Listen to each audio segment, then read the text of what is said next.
We are back with more AEW Fight Forever content. Like and subscribe for more of these videos. It is greatly appreciated. First off, I just want to say before we start, at Forbidden Door 2, we are about to get Danielson and Okada and Will Ospreay and Omega 2.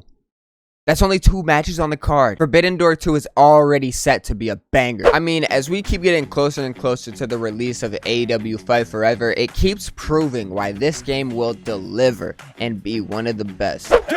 Oh, I got. Let's go. That's it. Let's attack! Go. Attack! No. Oh! I threw a bomb at you. Like, come on, bro. We're able to throw gas canisters that blow up? This has to be one of the best weapons I've ever seen in a wrestling game. It genuinely doesn't get much better than this. Like, we are in for a good time. Along with that, we then got to see flaming tables, which can be triggered by using a weapon finisher. And last but not least, you can basically have every weapon inside and outside of the ring. Now, one thing I did not show in my previous video was the exalted one, Mr. Brody Lee in Fight Forever, looking good with the Dark Order goons in the back behind him. And following that up, we then got a Twitter video from Ty Mello and Sammy Guevara showcasing the two in a 1v1 barbed wire death match, I believe, which confirms Ty Mello's roster spot in the game. We get a shooting star press from Sammy onto Ty, but Ty then rolls Sammy up for the 1, for the 2, and for the 3. We then got a couple more entrance pieces from Macho T, including Adam Cole's All About the Boom entrance. Making his way to the ring, Adam Cole.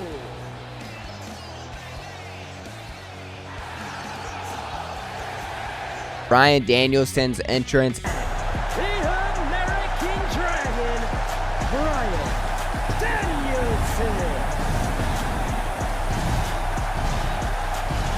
And the Stinger's entrance.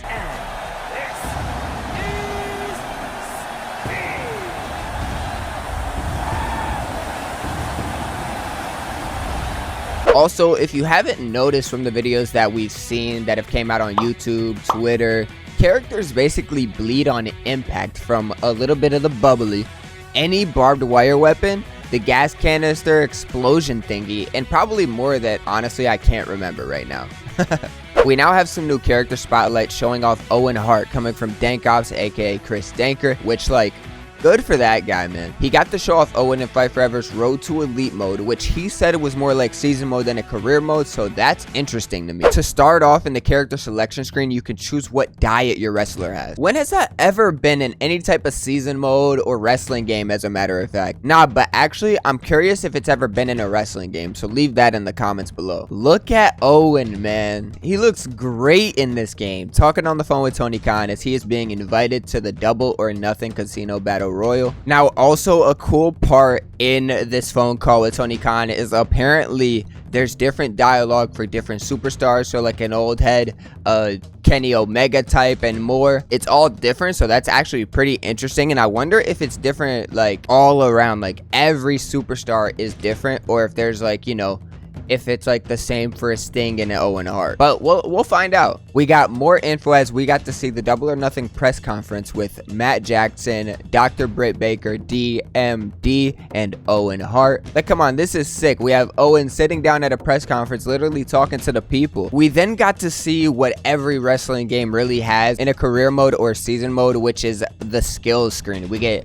stat skills, action skills, and passive skills, where we'd upgrade using skill points, I'd assume. We didn't see all of them, but on this screen we get a momentum rate skill and a finisher strength skill, signature slots and finisher slot skill, but obviously you can choose which ones you want to activate. For the action skills, we have springboard offense, tope offense, guardrail dive offense, anti-air defense, kip up, quick mount, gimmick infringement, and guard break. Gimmick infringement is 100% a steal your finisher kind of skill. And for the passive skills, we have chain wrestling buff, first attack buff, back against the wall buff, rebound attack buff, tope attack buff, corner sprint attack buff, and more. I want to say that all of these are just the base of what we see in the video, but as you can see, for passive skills, it's 18 out of 35. Action skills, it's 6 out of 18, and stat skills, it's 48 out of 100. But also, through this screen, we got confirmation of some more wrestlers on the roster. Those wrestlers being the turtleneck GOAT, Christian Cage, Powerhouse Hobbs, and Ty Mello, which we kind of already confirmed earlier. We also got to see the actual models of Riho, Abaddon, and the American Nightmare, Cody Rhodes. And now for one of the best parts of Road to Elite is the records. We have records for specific shows, successful workouts, dinings, along with showing off your average match rating. All the titles you can potentially win, along with how many times you've won them. And I'd assume how long you've held the title for. And there's even more, like how much money you've earned and your best match score. Like, this is looking like a banger. Like, the amount of detail being put into this game and mode is just insane. I love it. We then get to see Jim Ross narrating over the beginning of Double or Nothing, basically laying the foundation of what's to come later on that night. And next up, we get what we've been waiting for. Owen Hart's entrance, ladies and gentlemen. He's looking good, pointing at the camera. One thing I enjoyed seeing was after the show, you actually can take a flight and you get to watch your plane take off. Q in an MJF joke, by the way, just like real quick. But also on this plane ride, we see a Mount Rushmore of AEW. But who's the guy on the right, yo? Who's on the right? Like, someone tell me who's on the right. The three people that we can basically confirm is Kenny Omega, Chris Jericho, and Nick Jackson. Be honest, is that supposed to be Cody Rhodes? Because I just can't make it out. I can't. This is all a joke, but if you guys can make out who's on the right, you let me know. Like we seen from IGN's video, there's the sightseeing, the dining, the working out, and the mini games. And in Chris's video, we kind of got to confirm that all of them are just cutscenes outside of the mini games, of course. Obviously, you play the mini games. In this portion of his video, you challenge the Bucks to a mini game, and then boom, you play in mini games against the Bucks. But every other thing, like working out, sightseeing, dining, it's all cutscene based. So whether you get a successful one or you don't, it's literally just based on your cutscene. So good luck. The last thing I want to add to this Road to Elite talk is the show host sit down interview. Like, that's so cool. And it's a good thing to add this because now I can have my favorite cupcakes and talk about how I work with children. Shout out CM Punk. Now, before I end off this video, I want to talk about the shop in-game. Everything in the shop costs in-game currency, aka AEW cash, AEW money, so let's go.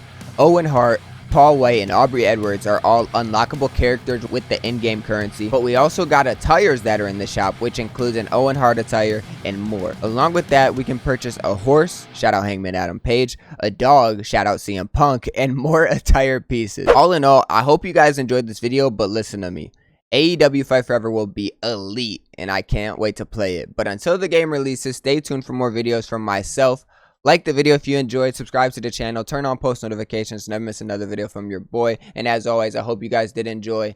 It's been Troy, and I'll see you guys in the next video. Peace out.